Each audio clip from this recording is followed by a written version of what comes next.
So here we are, a moment I've been dreading, where I actually have to look at the screen or not, work to the screen, just actually do some stuff with my hands, with the horrible state of my hands, and do things like soldering or whatever.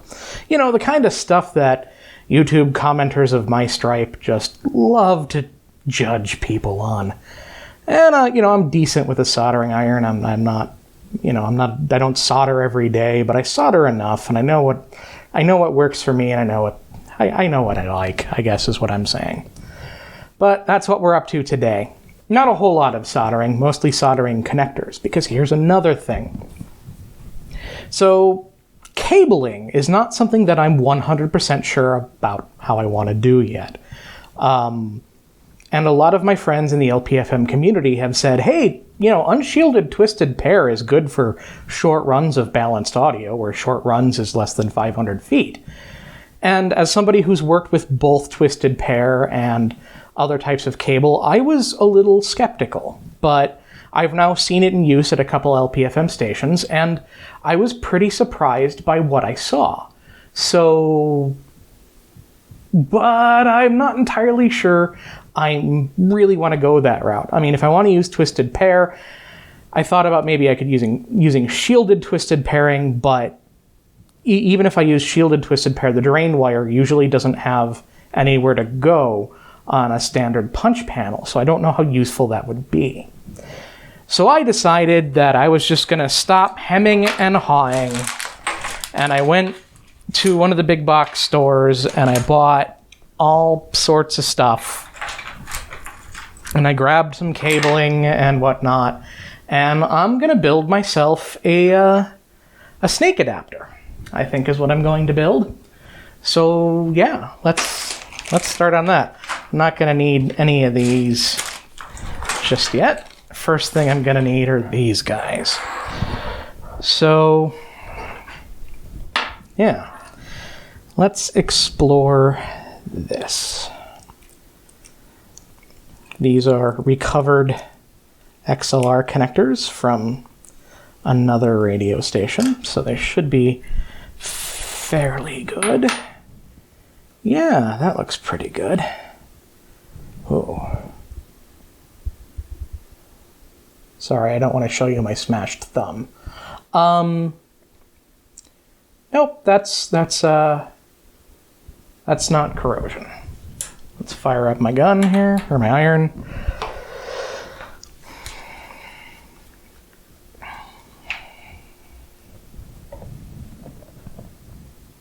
That'll take a minute. So normally when something like this happens, I figured this would be a good time for Q&A.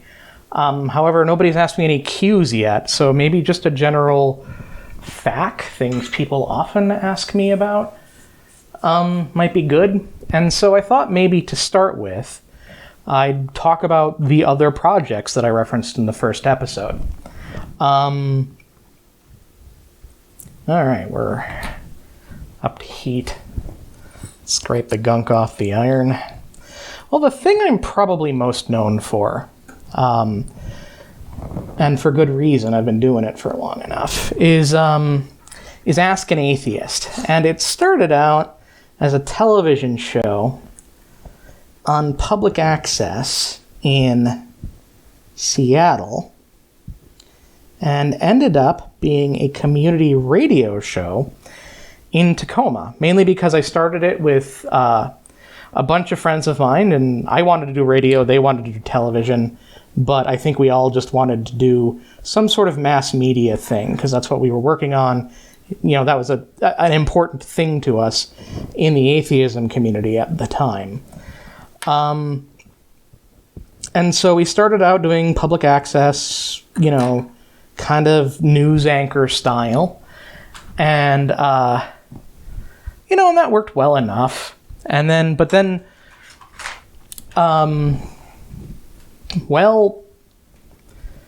the cable access channel we were on dried up, and I moved it to commercial radio, and then I moved it to community radio. We were podcast only for a bit. And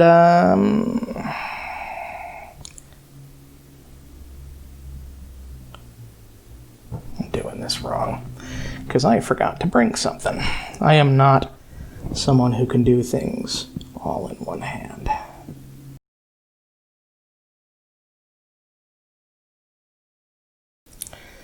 But, the thing is, I'm trying to not talk about all that stuff on this channel.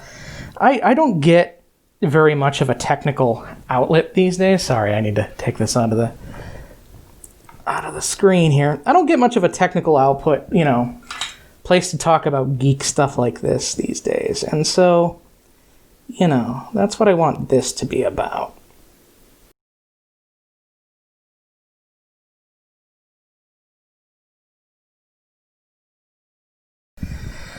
And I'm apparently one of the few remaining people on Earth who believes in actually connecting the shield. So let's do that. Maybe that's just my ham radio-ness talking. But, yeah.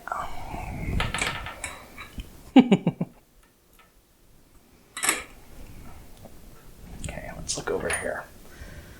So we're doing red pin 2, black pin 3.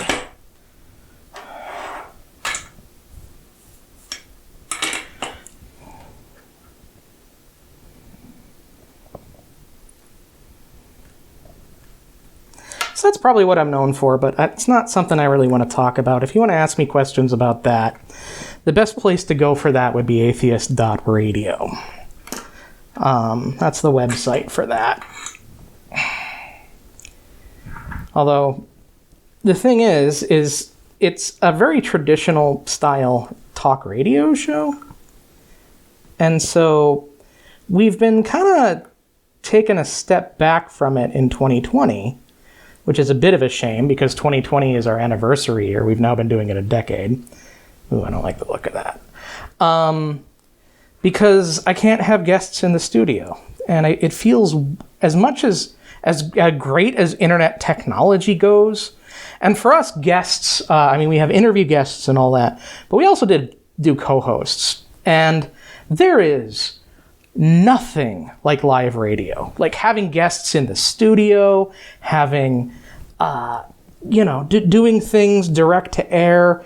It's really meaningful to me, which is why this studio is so important to me, is I want to give not only do I want to give other people the chance to just have a place to do production, but I want a place where we can be live to the transmitter, where we can literally just be on the air. And so that's what all this is. But since we can't do that on my talk show, we've been taking it kind of easy the last little bit. But we'll see how that goes in the future. What? Come on.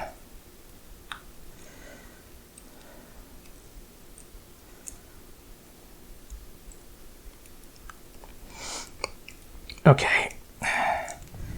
These reverse thread connectors make sense, but bother the crap out of me anyway.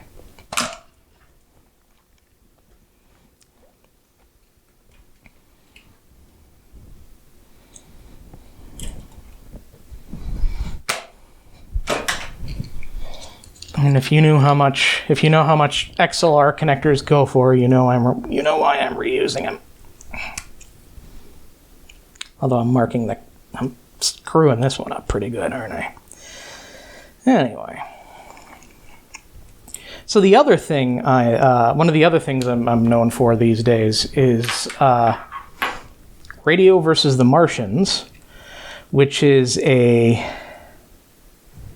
when I do one of these, which is oh man, I forget what their motto is these days, but it used to be the McLaughlin Group for Nerds. It was basically just a nerd discussion, a nerd media discussion podcast with a couple of the guys who started the talk show that I'm most known for, helped me start the talk show that I was most known for. And that's Mike and Casey. And There we talk about movies and TV and all that stuff. And I'll be honest with you, for a long time, I was their resident grump. I was the guy who didn't like things. And mainly because I'm not as dialed in on media as everybody else was. Like, everybody on that show, it's like they're all dialed in on they know comic books and modern comic books, and they're all into the new Marvel stuff and all that, and that's good and all. And I'm not challenging that, but that's not what I did. That wasn't my scene. So it was pretty easy for me to be the resident grump, the bad guy, the loyal opposition, if you will, to what they were discussing. But, as you might imagine, that's not really my deal either. So, the last few episodes have been more about things that I like. Like, one of the projects they have is Podcast La Vista, which is a retrospective on the works of Arnold Schwarzenegger. And I did Total Recall, which happens to be a movie that I really liked as a kid, and as it turns out, it aged pretty well. So, that's nice. It's still hyper-violent and weird in places, but that's what you're buying into on that one. So, and then the third thing that I'm possibly known for, at least locally here in the Washington area, and, well, the Pacific Northwest and Alaska, I guess, is Camp Quest Northwest, which is it's sort of for me, it's a add-on to my talk show, but it's a science and skepticism camp, and you might know it because the shirt that I'm wearing, the shirt that I'm wearing right now, in fact. It wasn't intended to be a uniform for being on Waveform Orchard, but as it happens, it's a decent shirt to clip a microphone onto, so I just keep it here and I wear it here now.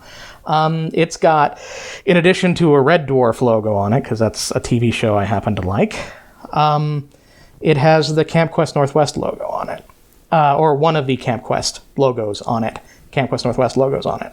And that one, I spend a lot of time doing science-y kind of things. Like a lot of the stuff that I'm doing here, I've previously done oh God, that's terrible.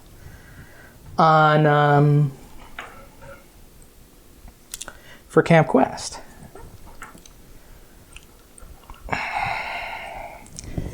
Man, soldering when you've already smashed up your thumb, kinda hard.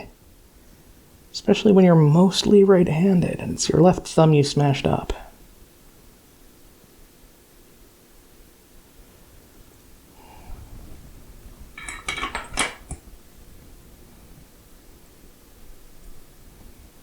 Oh God, that's terrible.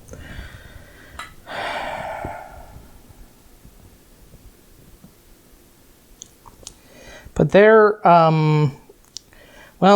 for obvious reasons, we couldn't do camp this year, which was a letdown for a number of us. But in 2019, I did satellite communications where we downloaded, where I set up not only a way to download weather satellites, which is pretty cool, but this one is done, but you're not going to see it because working on it was a nightmare, and I looked really dumb. And the fact of the matter is, I am one of those guys. I'm one of those people who gets real. I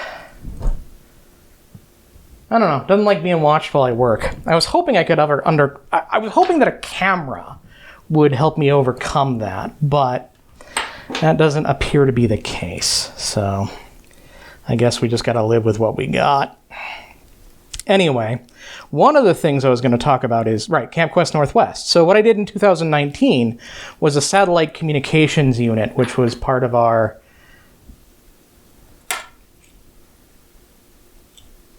Huh, neat. Anyway, which was part of our theme that year, which was sort of a Star Trek-y kind of theme. And so I set up an apt satellite receiver, because it's pretty easy to build one of those out of parts you can find, especially since I built a V-dipole and not anything particularly special. I forgot to bring a clamp, but I do have this. So that might help. And so, yeah, it was neat. We did satellite communications, and then I had my HF kit for my ham radio stuff.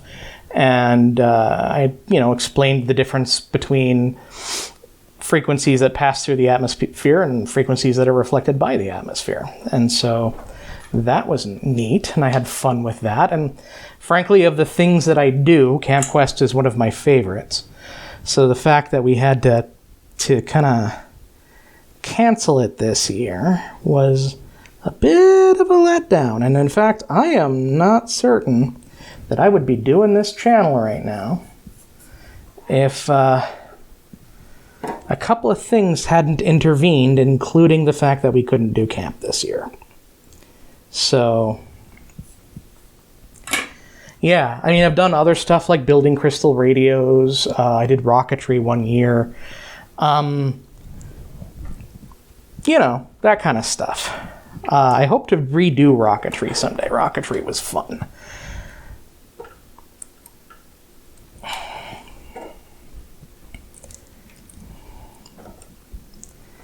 We did Estes rockets, and then I attached a video camera that I got on eBay for one, and it worked pretty good until I decided, because we were doing half A's and A's, and because we had a relatively small campsite, and I thought, I could do this, that's fine. Why don't I move on to a B? And I think I did a B6-4 engine, I think. And I mean, did it stay inside the campground? Well, if you include the bay as part of the campground, sure. And I was worried that I would lose the video camera, which of course I did. But I took off all my electronic stuff, the usual gear I carry, and my trousers, and went into the lake in my boxers to retrieve the video camera. And there's a picture of that somewhere. That's fun. And yeah, so that's what that's kind of what that's what I do in the summers. And frankly, I'm kind of hoping that a couple of the campers will eventually find this YouTube channel and sort of say hey, or something. That would be neat. That would be nice. Another thing I used to do is I used to teach Introduction to Broadcasting here in Tacoma Public Schools. But yeah, see, every time I'm in front of somebody, can I watch you solder? No, I get the jitters real bad. I mean, I do shake. So there's that. I mean, not that my soldering is excellent. I fully admit that my soldering could be better, but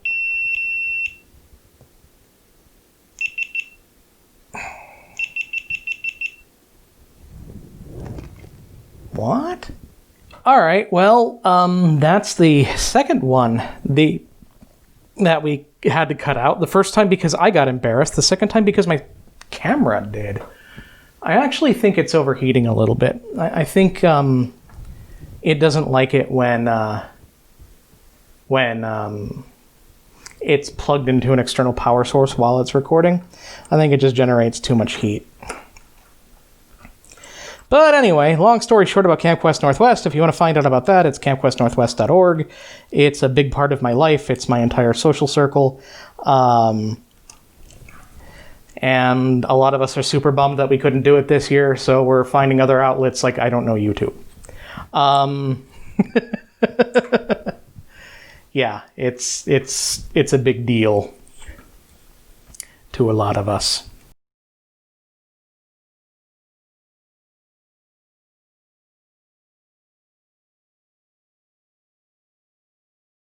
The old flux boil off a little bit. I mean, honestly, I'm probably not going to show you this part because, yeah, that would be super boring. Like, I didn't show you me stripping the wires because I cannot imagine anything more boring than watching me strip wire.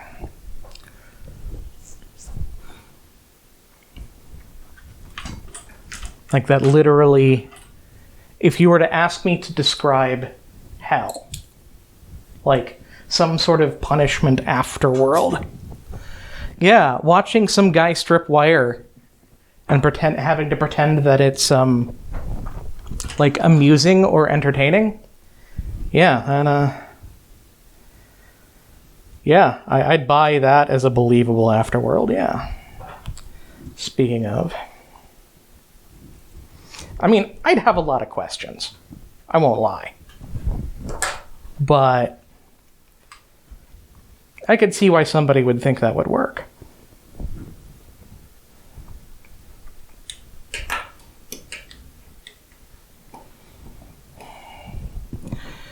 So I might use these in the field, like at live shows or something like that, where I can't depend on any on-site wiring, because, man, it would be really nice if I only had to run,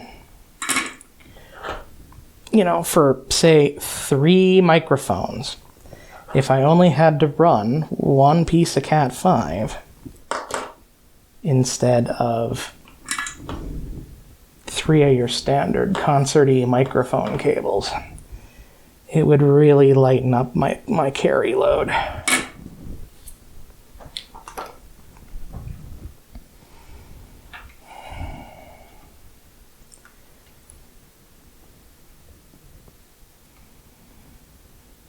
I gotta admit, Clive, I don't know how you do it. Like, I always thought what you did was miraculous, but not really. You know what I mean? I was always really impressed by what you were doing. And tonight, all the more. Okay, got a brand new punch tool and whatever. So let us... That's amazing. Anyway. So, the way I'm figuring I'm going to wire it, I'm going to do the Bravo cabling on the inside. That seems to be the better option. And then I'm going to use stripies for red, solids for black, and then brown will be ground. And then so orange will be channel 1, green will be channel 2, blue will be channel 3. So I asked people about these devices, and I was like, well, is there a balun in them? Is there some sort of transformer? And they're like, in some of them. In others, it's just a straight pass-through, or just, yeah, something a bit like this. And so if I can get away with capstone jacks, and then I can send 3 balanced connections on one piece of UTP. Man, not only does that make my wiring life a lot easier, but it also makes it a lot less expensive, even though, if I'm being honest with you, I already bought the cable. I already bought the cable twice over, in fact, because I'm dumb. And it is 1, been a while since I've done any punch down work, and 2,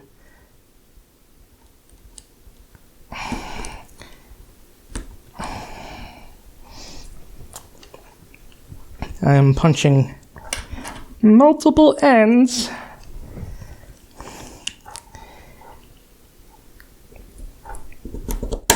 into the same jack, which is always a winner.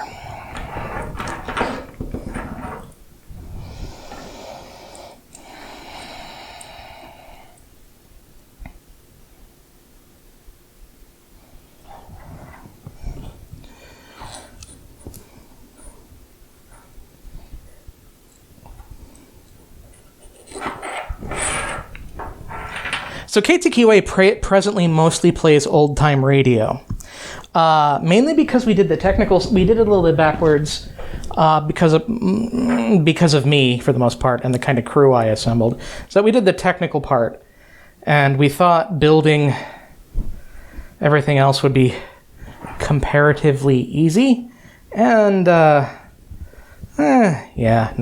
we were wrong. So mostly what we're playing is old-time radio, which is fine, but it's not what I want to do. What I want to do is live radio. What I want to do is serve the community. And frankly, we'd be a lot farther into this if it weren't for this COVID thing, but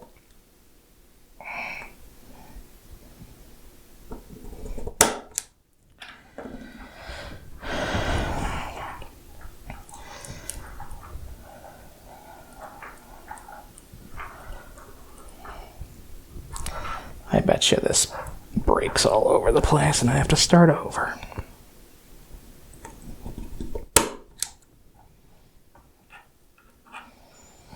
Nope.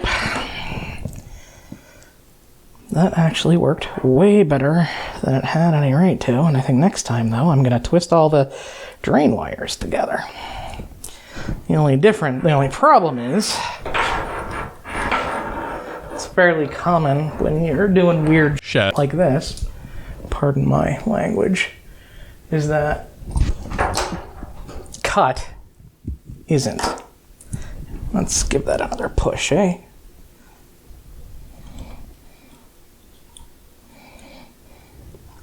Probably because the first placement was too shallow, so cable management became an issue.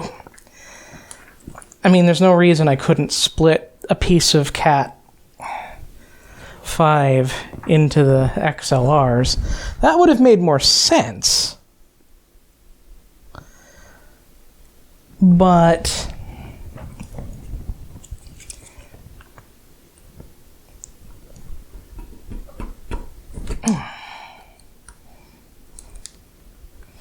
see, if this works, I can then turn around and use this. So I want it to be some cable I can trust.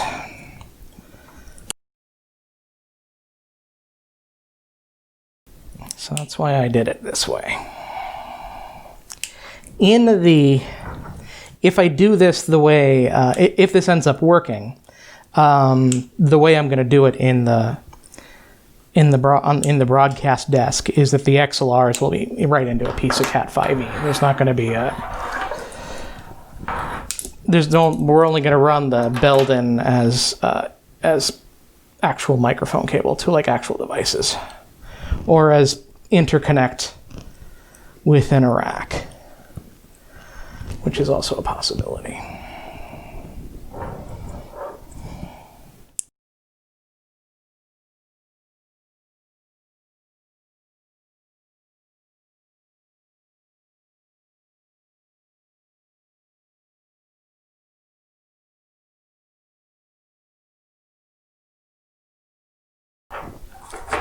Good enough.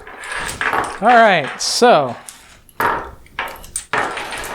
I hopefully have built a Cat 5 snake where I can run 3 channels here, and then between them is a piece of Cat 5.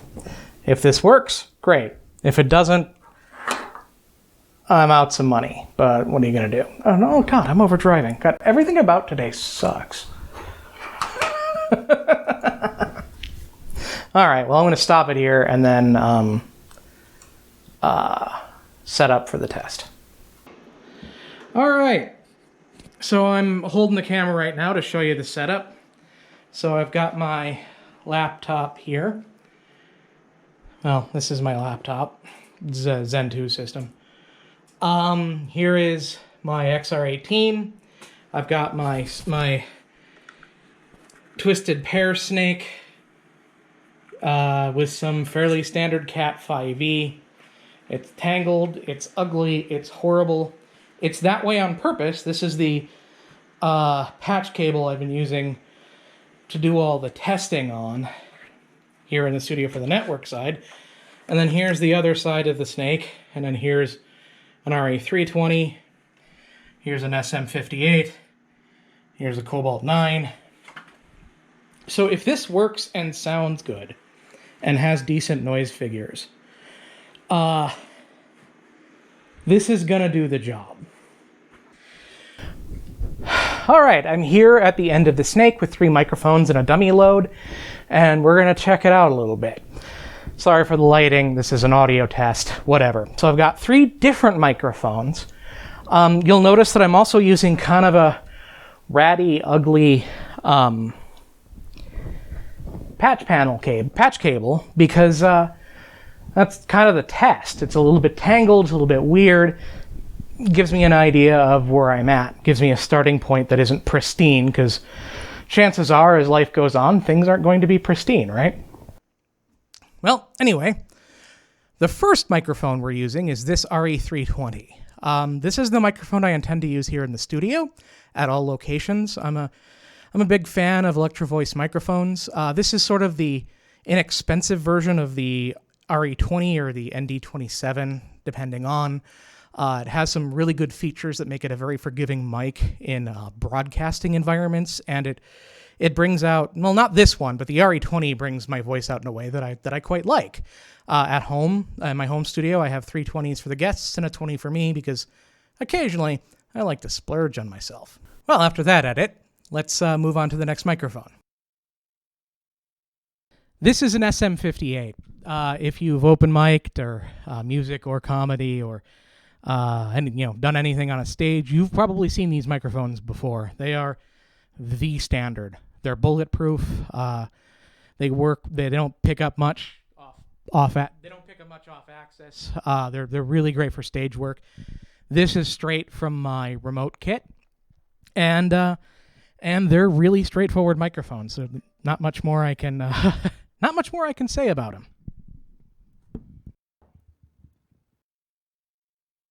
This is a Electro Voice Cobalt 9. I'm kind of a fan of Electro Voice microphones. This is one that I saw at a center for lutes that was relatively inexpensive, and I needed a microphone for a project, so I grabbed it. And I like it. It's got a lot of the... it seems to have a lot of the durability of the 58, but it sounds a little bit more like a 57. I'm kind of happy with it right now. We'll see how it sounds at the end of this snake, right? Yeah, so that's that. Now, another thing I want to test is I want to plug each channel into a dummy load at this end and then talk into the other 2 microphones. That way, if I hear any microphonic crosstalk or any grounding issues, I know that this isn't really an adequate snake. So I'll unplug this guy. And I'll plug this in, and I'll say something into this one. And I'll say something into this one, and I'm not going to know if this works or not until later. And then I can unplug the 58 and plug in the dummy load into the 58. I can talk into this end, and I can talk into this end. And again, not going to know how well it's going to work until we're done. I unplugged the wrong thing, because I do that. Plug the 58 back in, unplug the 320, plug the dummy load in, and then I can plug something in. I can say something into, not plug something. Well, I guess it's kind of a plugging in, right? I can say something into here, and I can say something into here.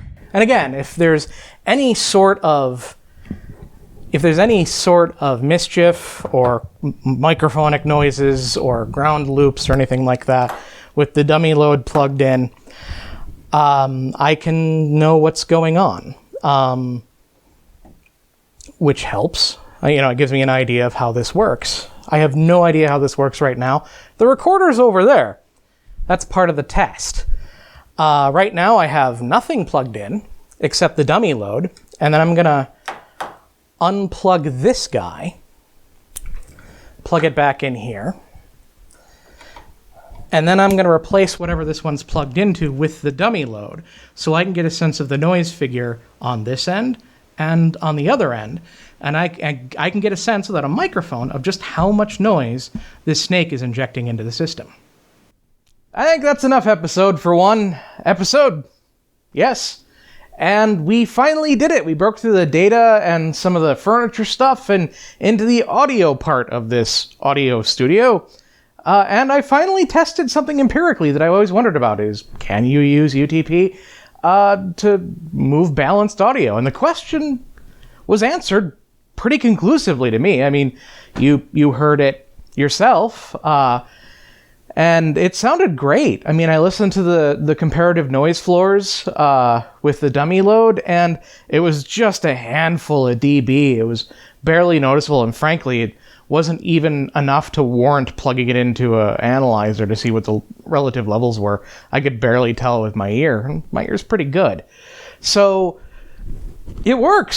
So I was able to make some real decisions about how I want to wire the studio. And so I guess that means we should talk a little bit about that.